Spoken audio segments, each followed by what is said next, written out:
안녕하십니까. 구리여고 교사 3학년 김주영이라고 합니다. 지난 3월 31일 학부모 간담회 때 구리여고의 입시와 변화하는 입시에 대해서 살펴보았습니다. 그때 그 화면의 영상을 다시 보고 싶어 하시는 학부모님이 많다라는 요청하에 이 영상을 지금 다시 올려드리도록 하겠습니다. 지금부터 2022, 2023, 2024학년도 변화하는 입시를 살펴보도록 하겠습니다. 먼저 현재 대입 전형에 대해서 이해를 먼저 한번 해볼 거고요. 그 다음에 대입 제도가 어떤 식으로 변형이 되었는지 볼 거고요. 그리고 2021년이죠. 현재 대입 전형에 대해서 한번 보도록 하겠습니다. 그리고 이런 대입에 준비해서 우리가 어떤 거를 준비를 해야 될지, 그리고 우리 학교는 어떤 식으로 준비하고 있을지 학년 특색 프로그램을 위주로 설명을 드리도록 하겠습니다. 자, 먼저 대입 전형에 대해서 간단하게 설명을 드리도록 하겠습니다. 대입 전형은 크게 수시 전형과 정시 전형 두 개로 나뉘어져 있고요. 수시 전형은 크게 이야기하면 학생부 위주 전형과 논술 전형, 실기 실적 위주 전형 이렇게 세 가지로 볼 수 있는데요. 학생부 위주 전형은 특별히 학생부 교과와 학생부 종합 전형 두 개로 나누어져 있습니다. 그래서 다시 한번 말씀드리면 수시 전형은 크게 세 가지, 학생부 위주 전형, 논술 전형, 실기 실적 전형 이렇게 세 가지로 나누어져 있고요. 이미 3학년은 접수가 다 끝났죠. 9월 중에 원서 접수를 할 수 있고 총 6번, 즉 6개의 학교에 지원 가능합니다. 6번 지원 가능하고요. 옆에 보시면 지원 6회에 해당하지 않는 학교들이 있습니다. 산업대학이랑 전문대학. 전문대학은 6회 제한이 없기 때문에 100개를 쓰든 10개를 쓰든 상관이 없습니다. 그 다음에 특별법에 의해 설치된 대학들, 육군사관학교, 공군사관학교, 국군사관학교, 경찰대학, 카이스트, 지스트, 디지스트, 유니스트 같은 과학과 관련된 대학이 있는데요. 올해 하나 생긴 거 하나 있죠. 한국에너지공과대학. 지금 광주에 설립이 된 걸로 알고 있는데요. 자, 이 대학 하나 더 추가로 알고 계시면 될 것 같고요.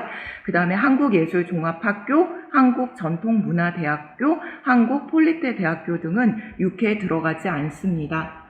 그리고 정시 같은 경우에는 이제 12월, 즉 우리가 수능 끝나고 쓰는 원서이고요. 대부분 수능 위주, 그 다음에 실기 실적 위주, 이렇게 구분이 된다라고 보시면 되겠습니다. 자, 대입 전형 같은 경우는 조금 더 자세히 보도록 하겠습니다. 자, 학생부 위주 전형은 아까 두 개로 나누어져 있었는데요. 학생부 교과 전형은 말 그대로 교과이기 때문에 교과 성적, 우리가 흔히 말하는 내신이라고 하는 것이 중요한 변수로 작용을 하고요. 그 다음에 대학 수학 능력 시험을 치러서요. 최저 학력 기준을 대학마다 설정을 합니다. 그래서 가장 중요한 거는 내신 성적과 최저를 맞출 수 있는지 없는지, 자, 이게 중요한 변수이고요. 몇몇 학교는 학교 자체 내에서 면접을 실시하는 학교도 있습니다. 학생부 종합 전형은 학교생활 기록부를 통해서 학생들을 선발을 하는데, 학교생활 기록부에 당연히 우리가 교과 성적을 보기 때문에 이것도 역시 내신은 무시할 수는 없습니다. 자, 이것뿐만 아니라 자기소개서, 그 다음에 면접, 자, 종합전형도 대부분 최저가 없기는 없지만 최저가 있는 대학들도 몇몇 있습니다. 논술 전형은 대학 자체 내에서 실시한 시험이라고 보시면 되고요. 일단 대학교 내에서 보는 논술 시험을 잘 봐야 되고요. 논술 전형 같은 경우에는 대부분 대학 수학 능력 시험 최저가 걸려 있습니다. 그리고 정시의 수능 위주 전형, 이렇게 보시면 되겠습니다. 먼저 평가에 대한 방법을 이해를 하셔야지 대학교에 대한 수능 체계도 이해가 되실 텐데요. 평가는 절대평가와 상대평가가 있습니다. 절대평가는 점수가 딱 정해져 있는 것입니다. 예를 들어서 90점 이상은 1등급, 아니면 90점 이상은 A 이런 식으로 어떤 일정한 점수가 맞으면은 바로 이렇게 평가가 진행이 되고요. 그 다음에 석차 기준으로 하는 것이 상대평가입니다. 그래서 우리가 흔히 말하는 1, 2학년 때 하는 많은 과목들, 공통 과목과 일반 선택 과목, 이런 거는 석차 등급, 즉 1에서 9등급까지 이렇게 나오고요. 그 다음에 예체능이나 진로선택 과목 같은 경우에는 절대평가를 많이 우리가 실시하고요. 수능으로 봤을 때는 국어 영역, 수학 영역, 탐구 영역은 상대평가, 즉 1에서 9등급까지 나오고요. 수능 같은 경우 영어 영역이나 한국사, 제2외국어는 절대평가로 우리가 등급이 나오게 되겠습니다. 그래서 교과 내신 같은 경우에는 절대평가 같은 경우에는요, 만약에 5단계 성취도다, 그러면 90점 이상이 A, 80점 이상이 B 이렇게 가고요.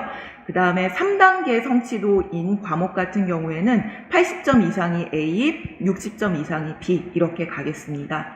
수능 같은 경우 절대평가하는 대표적인 과목이 영어인데요. 영어 같은 경우에는 자기 원점수가 90점 이상이면 1등급, 80점 이상이면 2등급 이런 식으로 등급이 나누어 있도록 하겠습니다. 상대평가 같은 경우에는 내신이나 수능이나 똑같은데요. 우리가 이제 퍼센트로 이야기하면 4% 이상은 1등급, 11% 이상은 2등급, 이렇게 진행이 되고요. 100명을 기준으로 해서 봤을 때는 1등부터 4등까지가 1등급, 5등부터 11등까지가 2등급 이렇게 되는 거죠. 그래서 퍼센테이지로 봤을 때는 23%가 3등급, 40%가 4등급, 그래서 41, 23, 40, 60 해서 많이 외우고 계신 숫자가 바로 상대평가의 등급과 관련된 숫자라고 보시면 되겠습니다.